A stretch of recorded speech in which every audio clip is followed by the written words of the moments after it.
dumami ang nagpapabakuna kontra rabies sa San Lazaro Hospital sa Maynila. Kung bakit, magbabalita si Mobile Journal JF Rivera. Alam niyo ba na isa pa rin ang Pilipinas sa may pinakamataas na kaso ng rabies na naitala sa buong Asya?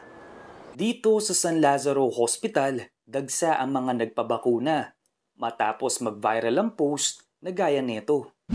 Pagkatapos lumabas sa social media yung tungkol sa mga rabies-related deaths o yung mga kababayan natin na namatay ng dahil sa rabies, nakakakita na ang ospital ng hindi bababa sa 2,000 pasyente kada araw. Mula Enero hanggang Mayo, 18 na ang namatay sa rabies. As of June 2, umabot sa 4,000 ang pasyente dito sa ospital.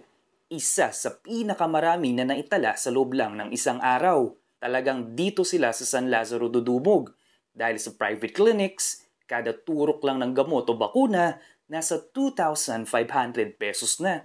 Tayo ng local wound care, rabies vaccination. So, yung rabies vaccine, either the PCEC or the PVRV, even the rabies immunoglobulin administration and antibiotic prescription, lahat po ito ay libreng binibigay sa ospital. Libre man ang bakunahan sa ospital, may paalala pa rin sila Dok. Kung tayo ay nakaguard ng aso at pusa, hindi totoo na pag naglagay tayo ng bawang o yung mga bato na sumisip-sip, ay makakabawas siya sa rabies virus na makakapasok sa katawan natin. No? Ang mangyayari lang sa skin natin is it will become irritated and infected. So just running water for 5 to 10 minutes and then wash it with soap and water.